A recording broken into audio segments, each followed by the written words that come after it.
Vapote, café, bienvenue dans l'Unboxing Café. Allez, avant toute chose, les amis, vous souhaiter d'excellentes vacances 2020. Pour moi, là, donc, je suis actuellement en vacances. J'ai pu aller me ressourcer quelques jours en Bretagne. C'était bien sympathique. On a eu un excellent temps. Donc voilà, je souhaite à tout le monde d'excellentes vacances. Bon courage à ceux qui bossent encore et qui n'ont pas commencé les vacances. Et puis bon courage à ceux qui auraient également repris. Donc dans cet unboxing, on va voir pas mal de choses. Ça risque d'être un petit peu long. Il y a pas mal de nouveaux kits, un petit peu de matos. Donc il y aura une première partie qui est plutôt les achats que j'ai fait dans des magasins physiques lors de mes petites promenades en Bretagne. Il y aura une partie sur ma toute dernière commande Oops Model. Et enfin en troisième partie un cadeau que m'a fait Eivars, magnifique cadeau. On va voir ça à la fin. Et puis à la toute fin, je ferai un petit point sur où j'en suis sur la chaîne en termes de montage. Alors, pour commencer, déjà, les achats en magasin physique. Donc, comme je vous ai dit, je suis parti en vacances quelques jours en Bretagne. Donc, j'ai trouvé une petite boutique physique à Lorient. Donc, j'ai fait l'acquisition du petit A37B Vietnam War au 1,72e. Donc, voilà, petite boîte sympa. Je savais même pas, de chez Academy.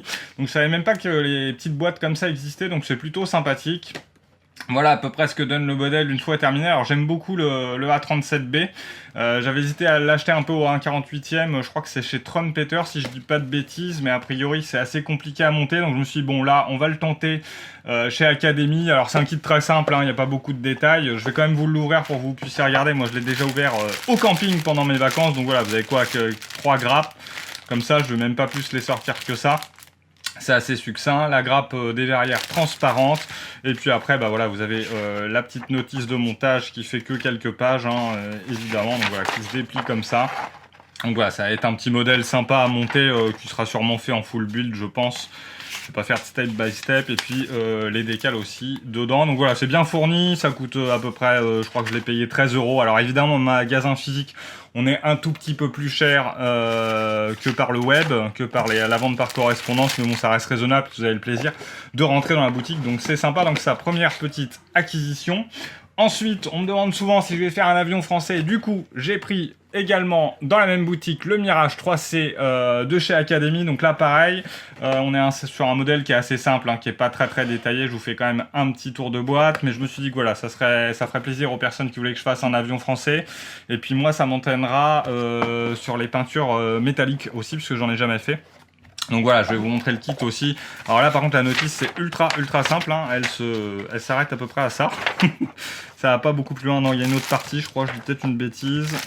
Non, je crois que ça s'arrête qu'à ça. Ouais, c'est que ça.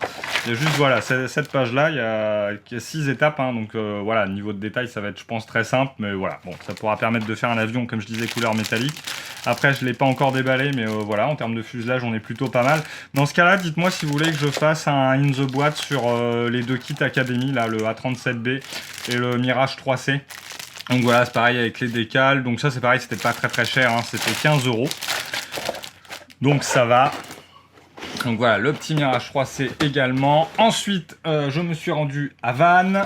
Dans l'enseigne, alors c'est un King Jouet, donc j'ai récupéré ce kit de chez Revell, Level 3, le Yak 3, donc voilà, petit avion russe sympa, donc petit tour de boîte aussi, donc ça c'est pareil, ça sera sûrement du full build directement, mais bon voilà, j'ai sauté sur l'occasion. Dans le rayon ils avaient pas mal de modèles, alors que du Revell, uniquement du Revell, mais ils avaient quand même pas mal de modèles, pas mal de boîtes, parce que dans le magasin de jouets par chez moi, franchement il y a 2-3 boîtes et on sent qu'elles sont là depuis des années, donc ça plutôt sympa. Après voilà, ce que je trouvais pas mal aussi sur ces kits là, c'est que je sais pas s'ils sont encore facilement trouvables sur le web. J'ai vu que c'était en rupture un petit peu partout, donc notamment celui-là, donc j'étais quand même content de pouvoir les récupérer. Et puis j'ai également pris un kit un peu plus gros également au King Jouet. Alors vous avez le prix 25,99 €, je ne mens pas. Le PT109, le Patrol Torpedo Boat, donc voilà, qui est assez célèbre a priori sur la petite histoire qui est écrite dessus. Donc ça, pourquoi j'ai pris ça, vous savez bien, c'est pour le Fletcher. Derrière, faut juste que je trouve le set de photo découpe complet qui est en rupture un petit peu partout, parce que c'est pas un modèle non plus super récent, mais l'idée voilà, c'est de pouvoir m'entraîner sur celui-là avant d'attaquer le gros derrière et faire mes armes en termes de navigation bateau. Voilà, après c'est un kit assez sympa, je vous fais le petit tour de boîte, il y a pas mal de petits détaillages quand même, c'est pas mal. C'est pas du Revell si ancien que ça non plus, on n'est pas sur les boîtes bleues, c'est les nouvelles boîtes noires. Donc voilà, il y a même la partie intérieure qui est faite ici. Donc ce qui pourrait être sympa. Donc voilà pour la partie achat magasin physique. Donc ça c'est franchement assez agréable de pouvoir rentrer dans les boutiques et puis de trouver voilà les boîtes, les kits, de pouvoir choisir. Dans le King Joe, vous avez pas mal de bagnoles aussi. Donc voilà pour cette partie-là. On va tout de suite passer au colis Oops Model. Alors la petite commande Oops Model, je me suis fait plaisir. Il y a de l'avion et un autre kit un peu, on va dire, surprise sur ma chaîne parce que c'est pas ce que je fais d'habitude. Donc déjà, j'ai continué la collection encyclopédie des blindés. Alors ça, c'est un peu une erreur, je l'ai mis dans le panier anciennement, puis j'ai oublié de le retirer. Mais bon, c'est pas grave, du coup, il est là. Donc voilà, j'ai déjà les deux, le 2 et le 3, hein, donc c'est de là. Celui intérieur et couleur de base camouflage.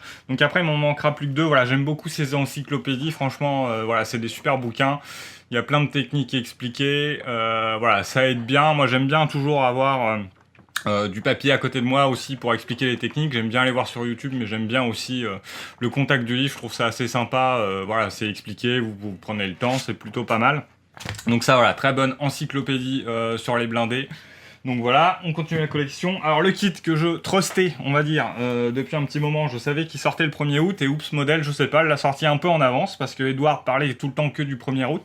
Donc il a été mis en vente lundi, dans l'après-midi. Donc j'ai foncé et sauté dessus tout de suite parce que j'ai pas encore fait cet avion-là sur ma chaîne et c'est une erreur. Hein. Je fais de l'allemand, j'ai fait de l'américain et j'avais pas encore fait d'anglais. Je pense que vous commencez à comprendre de quoi je parle.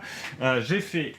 Hop, l'acquisition du tout dernier kit Edward sur le Spitfire. Donc le combo là, il y a 2 Spitfire dedans plus quelques améliorations. Donc on va déjà regarder la boîte du kit. Donc là-dedans vous avez 2 Spitfire au total. Donc plutôt sympa, j'ai pas encore ouvert la boîte, je l'ouvrirai sur le In The Boîte, donc vous pouvez faire pas mal de modèles, hein, même vraiment beaucoup, c'est sur le conflit, enfin la bataille d'Angleterre spécifiquement, donc c'est des MK1. Donc on a de quoi en faire 2, c'est cool. Donc voilà le petit tour de boîte. Donc voilà, franchement chez Edouard, on a des boîtes vraiment de plus en plus belles, qui sont vraiment sympas. Donc un combo, 2 Spitfire, il y a une figurine en résine dedans, il y a les masques, il y a du décal, il y a de la résine. Donc voilà, plutôt cool. Ça coûte quand même 54 € ou 55 € à peu près. Donc voilà, pour 2 modèles au 1/48e, c'est le tout dernier moule Tamiya. Donc a priori, c'est quand même des nouveaux modèles. Donc on va voir ce que ça donne. Mais Tamiya, Edward, pardon. Mais vu ce qu'ils ont fait avec le Mustang, j'ose espérer que ça va être à peu près du même genre de qualité. On verra ça dans une The Boîte qui va arriver dans la foulée. Donc j'ai pris quelques améliorations. Hein. J'ai pris la partie ici... ce qu'ils appellent les cockpit look tout fait. Et puis en même temps, il y a la partie harnais. Donc, parce qu'en fait, comme ça, je vais en faire un amélioré et un from the box. Ok. Et puis j'ai pris aussi le kit Edward Brassin, les gun bay en fait. Hein, donc il y en a un, j'ouvrirai les ailes pour qu'on puisse voir les mitrailleuses. Et l'autre restera fermé, sera comme je l'ai dit, from the box. Donc voilà, 2 petites additions. Pas énorme, et avec évidemment j'ai fait la recharge de peinture à MRP puisque maintenant elles sont disponibles chez Oops Model, ce qui est franchement fort pratique. Donc là j'ai pris tout ce qui va pour le RAF, hein. Alors j'en avais pas chez MRP, donc le Sky, le Dark Earth.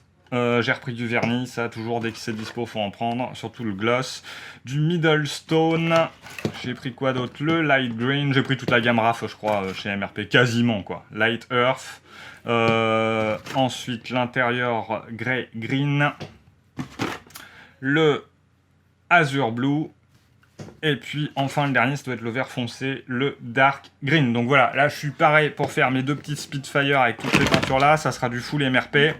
Donc ça c'est plutôt cool. Donc celui-là j'ai hâte de vous le montrer, il va sortir en même temps que cette vidéo là à la file, hein. Je vais faire le montage des 2 vidéos en même temps. Comme ça vous allez découvrir cet unboxing café et juste derrière vous pourrez aller voir tout de suite le In The Boîte parce qu'il n'y a pas eu de revue de boîte dessus encore, donc je pense que ça intéresse pas mal de monde. Le Spitfire est un super modèle emblématique, donc voilà, je pense que ça peut être un montage que je ferai sûrement step by step sur celui que je vais faire un peu amélioré. Je me suis pas encore décidé si je vais faire les 2 pile poil en même temps, mais je pense que ça serait pas mal. Donc voilà, c'est vraiment une belle boîte, je suis très très content de mon acquisition. Mais ce n'est pas fini les amis. J'ai aussi fait la recharge, un petit peu de peinture métallique de chez AK Extreme Metal, vous allez comprendre pourquoi. Alors le titanium...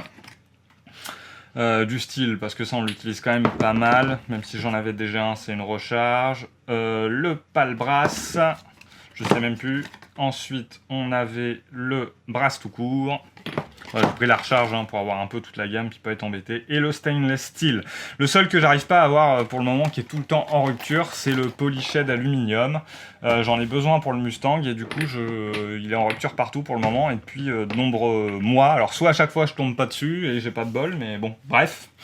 Et donc, j'ai également fait l'acquisition d'un kit de quelque chose que vous n'avez pas l'habitude de voir. Je vais vous laisser un petit indice, on va faire un petit peu de suspense. Donc quelques couleurs de base Tamiya, hein, pareil, ça je les utilise toujours, du flat aluminium.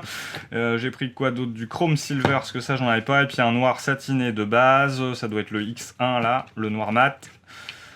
Non, et le semi-gloss black. Le brillant, le semi-gloss. Et du coup, deux peintures MRP. Hop. La 022 et la 021. Donc c'est la gamme MRP pour les voitures. Je pense que vous l'avez compris. Donc c'est un gris métallisé et un bleu métallisé parce que je ne sais pas encore ce que je vais choisir, mais je suis pas mal parti plutôt sur le bleu. Mais du coup, j'ai pris les deux parce que je pense que je vais faire quelques tests et je verrai ce qui rend le mieux. Et donc le kit qui va aller avec, évidemment. Alors c'est une revanche pour Archilon Model Kits, parce qu'en fait j'ai ouvert ma chaîne, rappelez-vous, il y a un peu plus de 2 ans maintenant, et j'avais commencé avec une voiture que je n'ai jamais terminée. C'est le seul kit que je n'ai pas terminé, parce que c'était une reprise d'un kit que j'avais acheté il y a 10 ans, et que j'avais essayé de faire vite fait comme ça, n'importe comment, et bon, la carrosserie était foutue, c'était la Lancer, elle est là, elle me sert de carrosserie de test peinture, donc c'est plutôt pas mal. Donc voilà, j'ai fait l'acquisition de la GR Supra, la toute dernière Supra, le nouveau modèle. Donc je préfère quand même l'ancien, mais bon voilà, j'aime bien les Supra. Et puis là, il avait l'avantage d'être en promo sur Oops Model à peu près 20 balles, moins 20%. Donc on est sur 30 € le kit au lieu de 35,40, donc c'est plutôt sympa. Donc voilà, le petit tour de boîte rapide. Donc voilà, soit va être gris, soit va être bleu. J'aime beaucoup le bleu parce que c'est quasi le même bleu que ma voiture personnelle, donc c'est cool. Et donc pareil, on va faire in the boîte sur ce modèle là. Donc ça pareil, je sais pas comment je vais le faire, si je vais faire une full build ou autre, mais voilà, je me suis dit Archilon Model Kit ne peut pas, à un moment j'adore les voitures en fait, donc je me suis dit il faut quand même que j'essaye.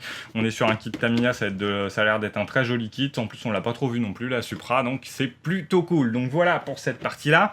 La partie Oops Model, ça y est c'est clos, vous avez vu c'était une grosse commande, hein, 2 kits et beaucoup de peinture, ça revient assez vite cher quand même finalement la peinture au pot à pot comme ça. Même si les réserves sont faites dorénavant. On va passer tout de suite à ce que m'a envoyé Eivars en cadeau. Ne bougez pas. Alors, j'ai été une nouvelle fois très gâté par Eivars. C'est déjà la deuxième fois que tu m'envoies un cadeau. Donc franchement, merci infiniment. J'étais comme un fou quand j'ai ouvert le colis dans le coffre de ma voiture parce que j'ai pas pu attendre de rentrer à la maison parce que j'étais le chercher au boulot. Donc un immense merci à toi. On va découvrir ensemble ce que tu m'as envoyé. Franchement, c'est du lourd. Je suis super content. C'est un kit, hein. Il y a un kit et du matériel. Donc le kit, déjà, j'envisageais de l'acheter. Heureusement, je ne l'ai pas fait pour diverses raisons, surtout pécuniaires à l'époque. Voilà, je me disais, bon, ça reste quand même un peu cher, c'était un peu cher. Donc là, voilà, j'ai eu la grosse surprise en déballant le colis. Donc on va découvrir ça ensemble tout de suite. Donc déjà, tu m'as envoyé de chez Modelcraft ce petit appareil, cette 3e main, donc très pratique. Je l'ai déjà utilisé avec le Hein, voilà, donc ça se compose comme ça. Donc ça vous permet, voilà, d'avoir une 3e main, de pouvoir peindre et tout. Donc c'est super pratique parce que le socle est bien lourd. Donc ça bouge pas. Vous pouvez aussi le monter sur un manche si vous souhaitez le tenir hop, pour peindre par exemple. Donc voilà, plutôt sympa. Ça je connaissais même pas. Franchement ça a été la découverte pour moi. Donc vous voyez, vous pouvez l'ouvrir comme ça. Les petits picots ici avec les petits joints, vous pouvez les enlever et les mettre à votre convenance pour que ça tienne bien la pièce. Voilà, franchement super pratique la 3e main. Il y a plein de moments où en effet, où pour coller, on aurait besoin que la pièce soit maintenue et qu'on ait les 2 mains disponibles. Bah, avec ça, vous pouvez. Donc déjà pour ça, encore un immense merci. Tu m'as également envoyé ce petit accessoire de chez, si je dis pas de bêtises, je crois que c'est Mister Hobby, si je dis pas de conneries, mais je suis pas sûr. Ouais, non, Hasegawa Hobby Kit. Donc voilà, c'est un petit élément en silicone pour pouvoir placer en fait tout ce qui est décal et tout. Il le montre ici, donc ça va être bien pratique aussi. Ça tombe bien, je vais arriver sur les décals du Hind. Donc du coup, ça va me servir. Je l'ai pas encore déballé. Je le laisse tout propre. Et puis, tu m'as également envoyé ça. Alors ça, je ne connaissais pas honnêtement. Au début, je me suis dit, bah mince, qu'est-ce que c'est ? Donc en fait, c'est des applicateurs de colle en fait pour tout ce qui est colle cyano et tout ça. Donc super glue. Donc ça va être bien pratique aussi. Je l'ai pas non plus encore déballé et utilisé. Moi, j'utilise des cure-dents, mais du coup, je vais pouvoir essayer ça. Vous voyez, avec la petite tête toute fine là. Ça va être pas mal pour choper la colle et venir la déposer. Donc muni en plus de ma troisième main, maintenant voilà j'ai la petite panoplie. Et surtout bah voilà encore un immense merci, tu m'as envoyé ce kit de chez Edward qui vient de sortir. Le B26 au 1,72e, donc voilà très beau kit. Il va avoir aussi son in the boîte, hein. Donc celui-là voilà il m'avait tapé dans l'œil. Il y a franchement pas mal de modèles que vous pouvez faire, je vais vous faire glisser ici sur la deuxième caméra. Donc il y a des couleurs métalliques, il y a de l'olive drab, voilà tous les décoordonnés sont vraiment super sympas. J'ai pas encore regardé, j'ai regardé le contenu du kit, mais je me suis pas encore décidé sur le modèle que j'allais monter. Donc voilà, c'est super cool franchement. Pareil, on a de la résine, on a de la photo découpe. Voilà, les kits Edward comme ça en édition limitée sont vraiment somptueux. Vous allez voir dans le In The boîte que ça va être un très joli kit. Donc du coup, en prochain kit 1,72, je voulais faire le Corsair, mais finalement, bon bah là, voilà, hein, je vais faire honneur à ton cadeau. Ça va être le B26, le prochain 1,72. J'ai hâte de le commencer.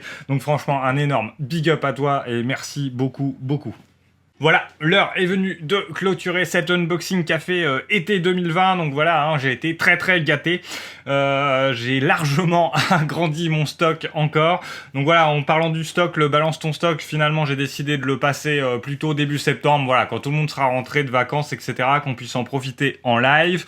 En parlant de live, on va refaire sûrement un Mr. and Mrs. Archilon pendant les vacances. Là, je vais voir avec ma femme comment on peut se planifier ça. Mais là, bon, c'est vrai que c'est pas évident hein, pendant les congés. Voilà, on fait un focus principalement quand même sur la famille, profiter. En plus, en ce moment, il fait extrêmement beau en Normandie, donc c'est bien agréable, on profite bien. Donc concernant la chaîne où j'en suis sur mes montages surtout, parce que c'est ce qui vous intéresse, le Hind, je fais un gros focus dessus là parce que je veux le terminer, je veux le sortir de l'atelier. Le travail de peinture est quasi terminé, il me reste différentes couleurs à poser sur les hélices, hein. Je vous ai dit, il y a beaucoup de couleurs sur l'hélice, donc sur la pale et le rotor, tout ça. Donc là, je suis en train de terminer ça. Après, il va passer au vernis, décal, voilà. Donc la dernière vidéo, je vais être très honnête avec vous, sera un peu accélérée, je vais pas rentrer dans le détail, je vais vous présenter le modèle terminé parce que je veux qu'il sorte de l'atelier. Ensuite, j'ai le KV1 qui, pour le moment, n'a pas bougé. Hein, montage totalement terminé, ce que vous avez vu en vidéo. On va poursuivre le step by step avant, avec la peinture, mais je voudrais avant finir le Hind, en fait, pour me libérer de la place. Parce qu'en plus, à force de les stocker comme ça pendant des mois, j'ai fini par perdre une pièce. Donc, on verra ça dans la vidéo du Hind, mais tant pis. Si jamais un jour je la retrouve, j'aurai l'opportunité de la coller, parce que c'est une trappe. Mais bon, là, pas de bol. Soit je décide de l'arrêter là et je laisse tomber, mais là, c'est un peu dommage. J'ai bien bosser dessus, donc il manquera une petite trappe au niveau des roues et du train d'atterrissage. Donc voilà, dans la vitrine, je le mettrai du côté où il y a la trappe, ça se verra un peu, mais pas trop. Donc le KV1. Pendant Mr. and Mrs. Archilon, on poursuivra la MX-13 90 et les prochains montages. Clairement, avion 1.48, ça va être le ou les Spitfire en même temps, donc là, à voir. Prochain 1.72, ça sera probablement celui-là. Puis après, je passerai sûrement sur un blindé 1.72, je vais alterner. J'aime bien quand même le 1.72e, je trouve ça assez sympa. Donc on va toujours essayer d'en garder un sur l'atelier, mais avant ça, on avancera, je ravancerai pas mal sur le KV1, tout en redémarrant le Spit. Et puis après, quand j'aurai terminé le KV1, je démarrerai le B26 qui est là, qui est magnifique. Merci encore. Eivars, voilà. Donc sur ce, les amis, je vous souhaite plein de bonnes choses. Profitez bien de l'été. On se retrouve très vite donc pour la revue du Spitfire, vraiment le contenu total de la boîte. Sur ce, portez-vous bien, maquettez bien. À la prochaine pour de nouvelles aventures.